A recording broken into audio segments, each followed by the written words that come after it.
გამარჯობა, მოგესალმებით ყველას, მე ვარ ბექა პატურაშვილი, ეს არის Redline. დიდი მადლობა რომ მიყურებთ. დიდებული ამბით დაგიბრუნდით პატარა პაუზის შემდეგ და დაბრუნებაც ასეთი უნდა. მოკლედ, ქალაქი, რომლის აღებაც მინიმუმ 3ჯერ, რომლის გათავისუფლებაც ბრჭყალებში მინიმუმ 3ჯერ მიულოცა პუტინმა ბოლო ერთი თვის განმავლობაში საკუთარ მოსახლეობას, ის თავს იწონებდა გერასიმოვთან და სხვა გენერლებთან ერთად და ამბობდა, რომ კუპიანსკი მათი კონტროლის ქვეშ იყო, რომ იგივე ბედს გაიზიარებდა. სხვა უკრაინული ქალაქებიც თუ უკრაინა არ გამოაცხადებდა კაპიტულაციას, ახლა არის უკრაინის კონტროლის ქვეშ. მოკლედ, 12 დეკემბერია 2025 წელი, ბოლოს წინა ცვლილებით კუპიანსკში აი ასეთი მდგომარეობა იყო, როგორცაც ახლა ხედავთ, წითელი მონიშნები, სადაც იყო სრულად რუსების კონტროლი, ფაქტობრივად ქალაქის ცენტრში, მის შემოგარენში, ჩრდილოეთიდან განვითარებული შეტევა, ცოტა მოგვიანებით მოგიყვებით, როგორ წავიდა აქ სიტუაცია და როგორ მოახერხეს უკრაინელებმა ამ ტერიტორიების გაწმენდა ხელახლა, მაგრამ მოდით ახლა ეფექტი მოვახდინოთ, ასე ვთქვათ. 1, 2, 3. აი ასეთია ბოლო მონიშნა, როგორც ხედავთ, აქ გაიზარდა ლურჯი მონიშნა, გაჩნდა უბრალოდ ლურჯი მონიშნა, რაც ყოველთვის გასახარი არის. ეს ნიშნავს იმას, რომ აქ ტერიტორიების სრულად გაწმინდეს უკრაინელებმა რუსებისგან, კიდევ ერთხელ ნახოთ. ასე იყო ერთი დღის წინ, ასეთი სურათი გვაქვს ახლა, სრულად არის გადაჭრილი აი ეს შეტევის მიმართულება და როგორც ხედავთ, ფაქტობრივად ალყაში არის მოქცეული უშუალოდ ქალაქის ცენტრალურ ნაწილში. რუსული დანაყოფები, რომლებიც ჯერ კიდევ რჩებიან და აქ მიმდინარეობს კვლავ გაწმენდითი ოპერაციები, ფაქტობრივად შეიძლება ითქვას, რომ შანსი არ აქვთ ახლა რუსებს აქედან ამ სიტუაციიდან გამოძრომის, მით უმეტეს რომ აქ ჩამოდის მდინარე, გარშემო სრულად არის უკრაინის მიერ კონტროლირებადი ტერიტორია და დიდი ალბათობით მათ მოუწოდოთ არჩევანის გაკეთება განადგურებასა და ტყვედ ჩავარდნას შორის. ვნახოთ როგორ წავა სურათი, მომდევნო დღეების განმავლობაში დიდი ალბათობით აქ სრულად გაჩნდება ლურჯი მონიშნა და დაიხურება კუპიანსკის ამბავი აი ამით.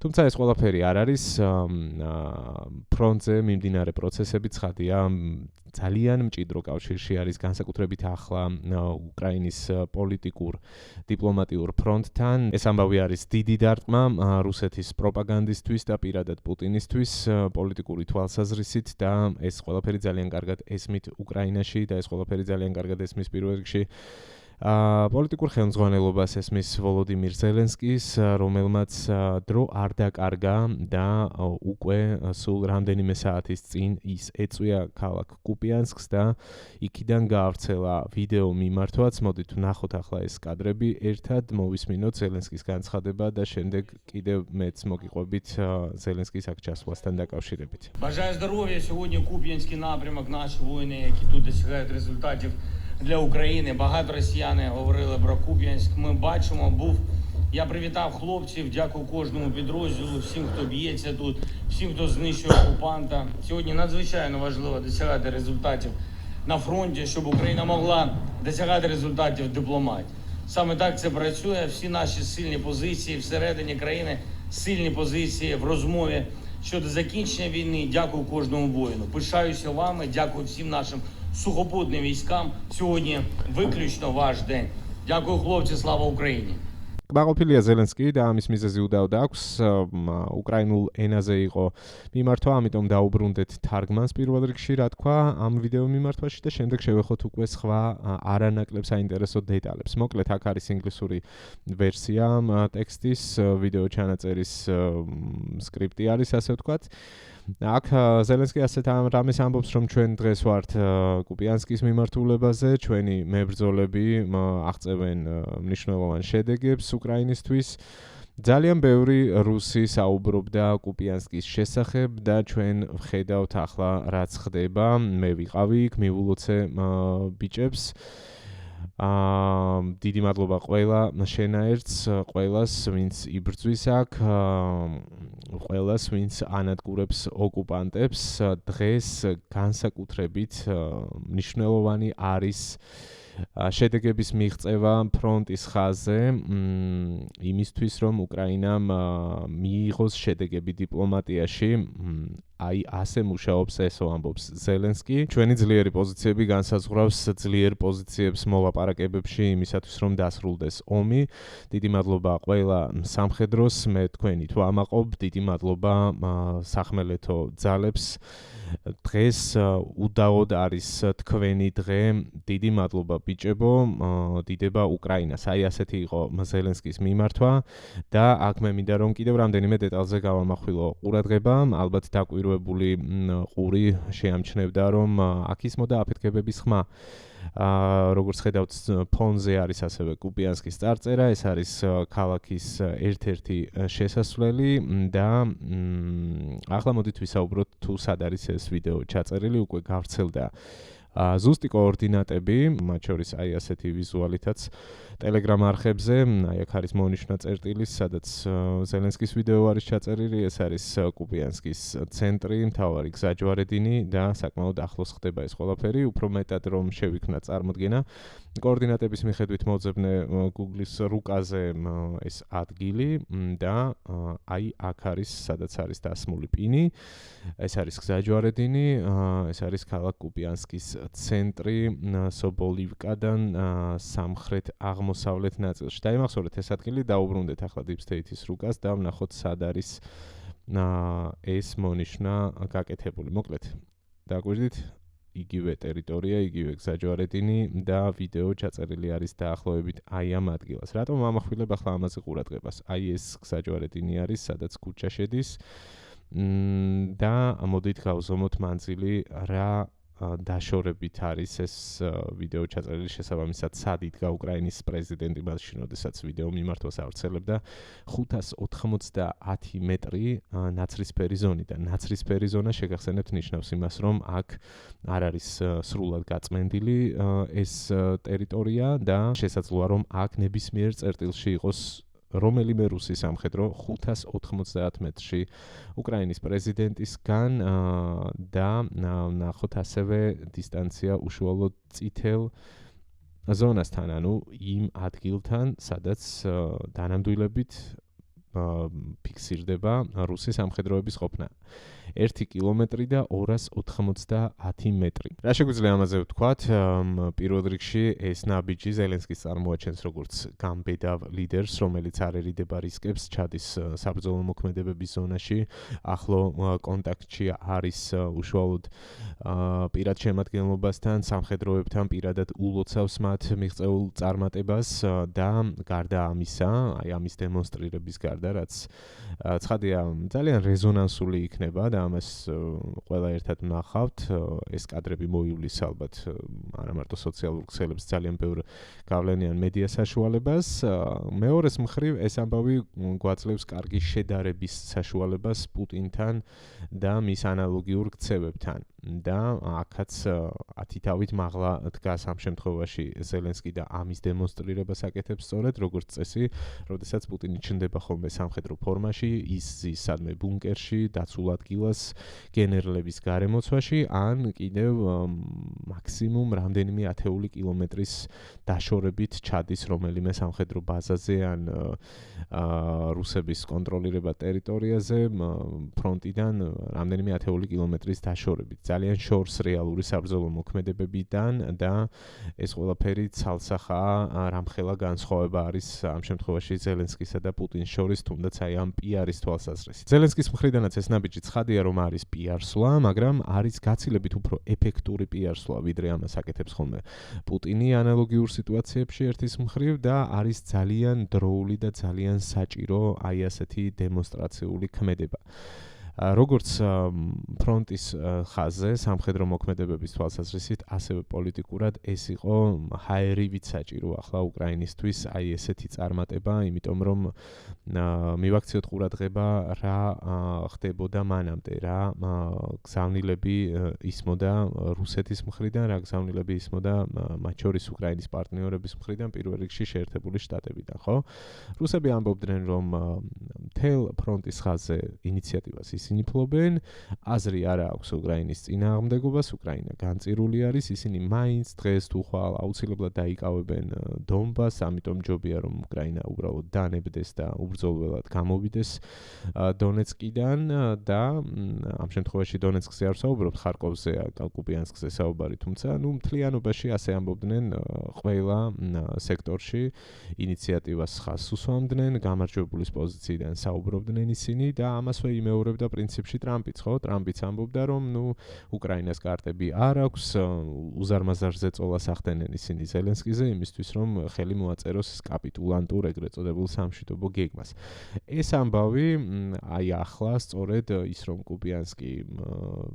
კუპიანსკს იბრუნებენ, უკრაინელები იქნება ძალიან დიდი კარტი ზელენსკის ხელში, მას ექნება შესაძლებლობა რომ გაცილებით ხმამაღლა და თამამად თქვას რომ იმ შემთხვევაში თუ იქნება შესაბამისი მხარდაჭერა, მას და მის ქვეყანას შესწევს ძალა რომ დაუპირისპირდეს გაცილებით დიდ აგრესორს, წინააღმდეგობა გაუწიოს რუსეთის ოკუპაციას, დაიცვას სტრატეგიული მნიშვნელობის მქონე ქალაქები და თუ ამას ახერხებენ დღეს, იმ რესურსებით რაც გააჩნიათ, უფრო მეც მოახერხებენ იმ შემთხვევაში თუ მიიღებენ დამატებით ფინანსურ და სამხედრო მხარდაჭერას. ეს იქნება კარგი გზავნილი შეერთებული შტატებისთვისაც და ეს იქნება კარგი გზავნილი სხვა პარტნიორებისთვისაც, რომლებიც არიან ჩართული უკრაინის დახმარების პროცესში, მათთვის იქნება სიგნალი, რომ ჩადებული ფინანსური რესურსი თუ სამხედრო რესურსი არ არის ფუჭად დახარჯული უკრაინის დასახმარებლად და ეს თავის ფუნქციას ასრულებს და კიდევ უფრო მეტ შეასრულებს თუ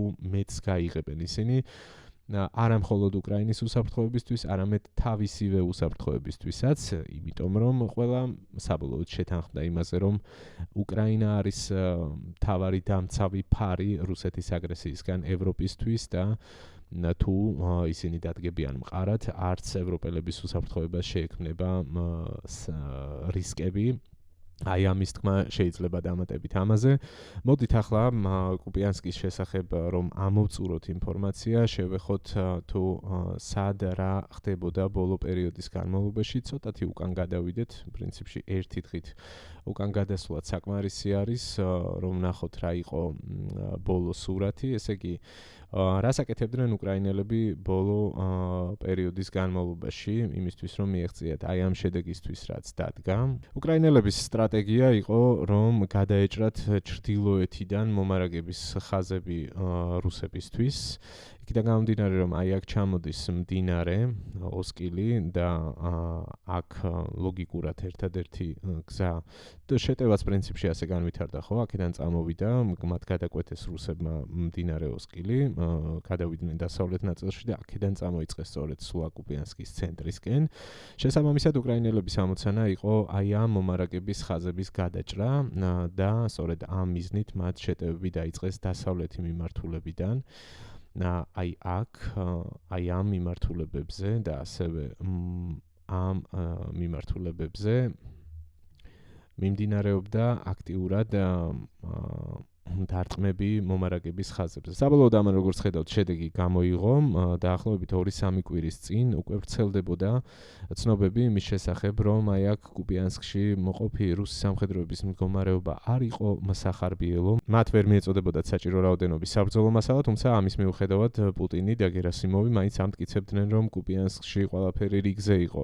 თუმცა შედეგი ვნახეთ რაც მოხდა, საბოლოოდ აი ასეთი სურათი გვაქვს, რაც ძალიან სასიამოვნო სანახავია, პირდაპირ ვიტყვით, ჩემთვის მინიმუმ.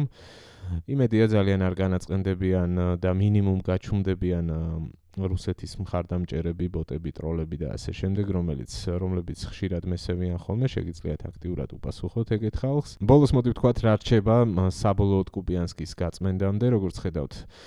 ამბავი ვითარდება ახლა კუპიანსკის ცენტრალურ ნაწილში, აქ ორი პატარა მონიშნვა წითელი ზონები, სადაც რუსების ყოფნა დასტურდება, თუმცა დამეთანხმებით ალბათ ამას დიდი ფილოსოფია არ ჭირდება, რომ ეს არის ძალიან ცოტა დროის ამბავი, შეიძლება ხვალ ზეგ უკვე ვნახოთ აქ სრულად ლურჯი მონიშნა, არ ვიცი წარმოუდგენელია ამ სიტუაციიდან როგორ შეიძლება ისინი გამოძრნენ მაქსიმუმ გაჭიმონ პროცესი და თუ არ დანებდებიან რაღაც რამდენიმე დღე გაძლონ აი ამ სიტუაციაში მომარაგების გარეშე, მხარდაჭერის შანსების გარეშე პრინციპში, იმიტომ რომ სრულად ძალიან დიდი ალყა არის, ძალიან შორს არიან ამ ადგილიდან სხვა რუსული დანაყოფები და წარმოუდგენელი არის მათ ვინმე მხარდაჭერა გაუწიოს, დახმარება აღმოუჩინოს. ერთადერთი გზა ლოგიკურად რჩება აი აქ, ხო, ჩრდილოეთით რომ იმოძრავონ, მაგრამ აქაც არის რთული გეოგრაფიული მოცემულობა მათთვის, მდინარე, რომელზეც გადასვლა გაუჭირდებათ და სხვა გასაქცევი არსად არ არის. მოკლედ, ან დაანებება მოუწევთ მათ ნებისმიერ შემთხვევაში, ან უბრალოდ განადგურდებიან. ეს არის და ეს. კუპიანსკის თემა მოკლედ ძალიან მალე დაიხურება და ახლა პრინციპის საკითხი იქნება რა ხდება ვლადიმერ, რა ხდება ვალერი გერასიმოვ, ეგ ამბავი გვაქვს, გძე ბოიპრიპასი, ის გამახსენდა. რაგვარი იყო? პრიგოჟინი, ხო? ხო, აი ეგ სიტუაცია აქვს რა მოკლედ, რა ესე ჩაიარა რუსების აი ამ ბოლმა, რომელიც ეხებოდა კუპიანსკის ოპერაციას, ასე დასრულდა და ახლა მათთვის პრინციპის საკითხი იქნება, რომ რაიმე საწინააღმდეგო როგორმე დაამტკიცონ. ხო, და კიდევ არ უნდა დაგვავიწყდეს ის თუ რატომ იყო ზოგადად კუპიანსკის აღება ერთის მხრივ რუსებისთვის მნიშვნელოვანი და რატომ იყო კუპიანსკის დაცვა უკრაინისთვის მნიშვნელოვანი. მოცემულობა არის ძალიან მარტივი, კუპიანსკის დაკავების შემთხვევაში რუსებს ჰქონდათ შანსი, რომ აი ეს ზონა მთლიანად მოეწყვიტათ უკრაინის კონტროლის ზონიდან, უფრო ახლოს მასშტაბში რომ ჩავიდეთ. ეს გზაჯვარედინი, აი ეს სტრატეგიული მნიშვნელობის გზები არა მარტო კუპიანსკისთვის, არამედ მთელი აი ამ აღმოსავლეთით მთელი რიგი დასახლებული პუნქტების მომარაგებისთვის არის კრიტიკულად მნიშვნელოვანი, შესაბამისად მათზე კონტროლის აღების შემდეგ მხოლოდ დროის საკითხი იყო აი მთელი ამ დასახლებების რუსების კონტროლის ქვეშ აღმოჩენა და შესაბამისად საკმაოდ დიდი ტერიტორიის ოკუპირება მოხდებოდა სულ მცირე დროში, მაქსიმუმ 2-3 თვეში ამას აუცილებლად მოახერხებდნენ რუსები თუ ისინი საბოლოოდ დაიკავებდნენ კუპიანსკს. საბედნიეროდ ესე არ მოხდა. აქ მე ასევე მაქვს კადრები თუ როგორ მიმდინარეობდა გაწმენდითი ოპერაციები ქალაქ კუპიანსკში. შეგვიძლია დავხედოთ როგორ გამოიყურება თავად ქალაქი ამ დროისთვის, რამდენიმე საათის წინ არის ეს კადრები გავრცელებული, დიდი ალბათობით გუშინ ან გუშინ წინ არის გადაღებული და გრაფიკულად არის დამუშავებული, როგორც ხედავთ ინფორმაცია თუ როგორ სად რა ხდებოდა. აქ საუბარი არის იმაზე, რომ რუსები გამაგრებული იყვნენ ერთ-ერთ რაიონში მაღალსართულიან კორპუსებში და დაიგეგმა კომპლექსური ოპერაციები იმისთვის, რომ დრონების ოპერატორების ჩართულობით, ასევე ქვეითების ჩართულობით ეს კორპუსები გაეწმინდათ ოკუპანტებისგან და შესაბამისი კადრები არის სწორედ აქ მოცემული თავისი რუკებით, მდებარეობით, მიმართულებებით და ასე შემდეგ. ხედავთ უკრაინელ ქვეით მებრძოლებს, რომლებიც მიდიან გაწმენდით ოპერაციაზე და არის შესაბამისად მონიშნული ის წერტილები, სადაც განლაგებულები იყვნენ რუსები. ძალიან კარგი გრაფიკაა, ხო? დამეთანხმებით, მშვენივრად არის დამუშავებული ეს მასალა, დანომრილი კორპუსები. ხო, ესაც არის საინფორმაციო კამპანიის ნაწილი, ცხადია ასეთი ვიდეოების მომზადება. აქ აღწერა არის ასევე სადაც საუბარია იმაზე, რომ ნაწილი რუსი სამხედროების იყო სარდაფებში გამაგრებული, ნაწილი მაღალ სართულებზე და ეს ყველაფერი მუშავდება დრონებით. პარალელურად შედიან სამხედროები უშუალოდ კონტაქტში მოწინააღმდეგესთან და შენობაში ახორციელებენ წმენდას. და აქ იქნება კადრი, რომ აფეთქების დროს აი ეს კორპუსის ერთი სადარბაზო მთლიანად ჩამოიშალა. შესაბამისი მონიშნებიც არის ასევე თუ რომელმა დანაყოფებმა ჩაატარეს ეს კონკრეტული წმენდის ოპერაცია. არაერთი დანაყოფი არის ჩართული უკრაინის შეიარაღებული ძალების უშუალოდ კუპიანსკის მიმართულებაზე. იმისათვის რომ სრული წარმოდგენა შეგექმნათ თუ რა ხდება უკრაინაში ფრონტის ხაზზე, გთავაზობთ რომ კიდევ რამდენიმე წუთი დავუთმოთ ამ ვიდეოს ყურებას, გავცდეთ ხარკოვის ოლქს, გავცდეთ კუპიანსკს და დღევანდელ ამ ძალიან მაგარ ამბავს და გადავიდეთ სხვა ოლქებში, სხვა მნიშვნელოვან სექტორებში, პირველ რიგში დონეცკის ოლქში გადავინაცვლოთ კუპიანსკი მიჟნოგრადის მიმართულებაზე, მოკლედ გეტყვით აქ რაც ხდება, წინა ვიდეოებში არაერთხელ მისაუბრია, თუმცა იმის გათვალისწინებით რომ პაუზა მქონდა, აქ რაღაცები შეიცვალა, ერთი კვირა ვიდეო არ ჩამიწერია და არ განმიახლებია ჩემ არხზე, ამასობაში როგორც მოსალოდნელი იყო აქ ალყა ფაქტობრივად შეიკრა მიჟნოგრადის გარშემო, ეს უნდა განვასხვაოთ ცხადია რომ არ არის წითელი დაფარვის ზონები, არ არის აქ რუსი სამხედროების ყოფნა, მათი გამაგრებული პოზიციები, მაგრამ ამ ნაცრისფერ ზონაში იგულისხმება რომ ფიქსირდება რუსი ეგრეთ წოდებული შტურმავიკების შეჟონა. შესაბამისად, მიჟნოგრადში რაღაც არის მოსაფიქრებელი იმისთვის რომ ან უკრაინელი სამხედროების უკან დახევა მოხდეს და გამოიყვანონ როგორმე აი ამ ზონიდან უსაფრთხოდ ისინი მეტნაკლებად უსაფრთხოდ, იმიტომ რომ ეს მონიშნები მიანიშნებს მხოლოდ იმაზე, რომ ეს რისკები მხოლოდ და მხოლოდ იზრდება უკრაინელი სამხედროებისთვის, ან რაღაცა კონტრნაბიჯები უნდა გადაიდგას ამ მიმართულებით უკრაინის შეიარაღებული ძალების მხრიდან, ნახოთ იქნებ თუნდაც კუპიანსკის ამბავმა ამ მხრივ რაღაცა იმპულსი მისცეს და დადებითი ტენდენცია შენარჩუნდეს. აქ არაფერს არ თმობენ აი ამ რკინიგზის ხაზის გასწვრივ უკრაინელი სამხედროები, მთელი ამბავი სწორედ ეს არის, რომ რუსები ახლა ცდილობენ როგორმე აი ამ ხაზის გადაკვეთას, სადაც არიან ჯერ კიდევ უკრაინელები საკმაოდ კარგად გამაგრებული, როგორც ჩანს და არაფრით არ აძლევენ მტერს აქ წინსვლის შესაძლებლობას. დიდი ნაწილი, როგორც ხედავთ, უკვე არის რუსების კონტროლ ქვეშ, აი აქ წითელი ზონა არის, თუმცა ჩრდილოეთით ჯერ კიდევ აი ეს ტერიტორია არის უკრაინელების კონტროლის ქვეშ, ეს არის შერეული ზონა, ნაწილობრივ დასახლებული, ნაწილობრივ ინდუსტრიული ზონა და იმის დემონსტრირებისთვის თუ რამდენად ეფექტურად უწევენ აქ უკრაინელები ოკუპანტებს წინააღმდეგობას, გთავაზობთ ასეთ ვიდეო კადრებს.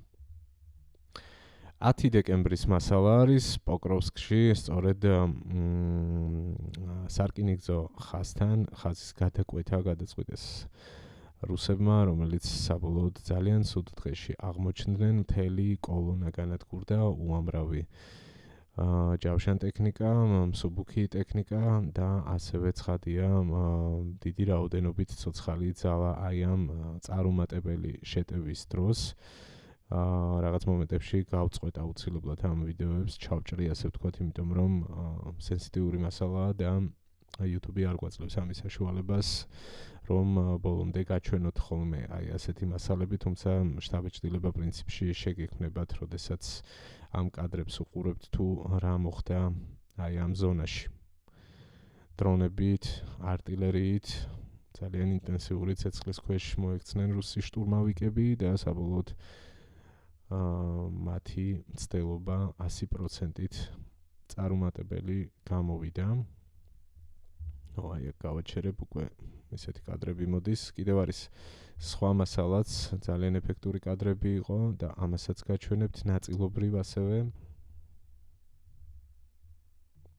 დრონით გადაღებული კადრები არის კულმინაციურ ეტაპზე, ასე ვთქვათ, რუსების შეტევის მოგერიებისას და ხედავთ უამრავ განადგურებულ დამწვარ სამხედრო ტექნიკას, რომელიც ცეცხლის ალში არის მთლიანად გახვეული. მოკლედ, ეს ზონა